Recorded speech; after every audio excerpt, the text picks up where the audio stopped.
స్వచ్ఛతా he సేవా కార్యక్రమంలో అందరూ భాగస్వాములు కావాలని అల్లూరు సీతారామరాజు జిల్లా కలెక్టర్ ఏఎస్ దినేష్ కుమార్ పిలుపునిచ్చారు.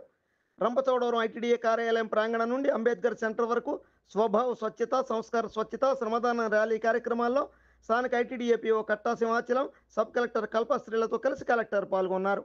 తొలుత ఐటీడీఏ ప్రాంగణంలో ఉన్న చెత్తా చెదారాన్ని శ్రమదానంతో శుభ్రం చేసిన అనంతరం అక్కడ నుండి అంబేద్కర్ సెంటర్ వరకు రోడ్డుకు ఇరువైపులా ఉన్న చెత్తా చెదారాలను తొలగించారు.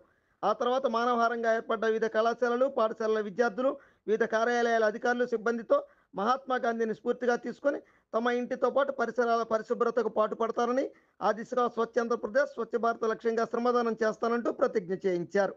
ఈ సందర్భంగా కలెక్టర్ మాట్లాడుతూ దుకాణాల దగ్గర ఎప్పటికప్పుడు చెత్తా చెదారం లేకుండా పారిశుధ్య కార్యక్రమాలు చేపట్టాలన్నారు.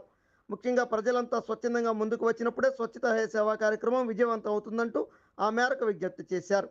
ఈ కార్యక్రమంలో DPO Kondalarao, ITDA APO general Ramana, స్థానిక panchayat sarpanch Bojjaiah, DLDO Koteswararao, DLPO Abbulu, MPDO Harikrishna, EOPRD John Welton, SO Marthamma తదితరులు పాల్గొన్నారు. అందరూ చూడండి, లైక్ చేయండి, షేర్ చేయండి, సబ్స్క్రైబ్ చేయడం మర్చిపోకండి.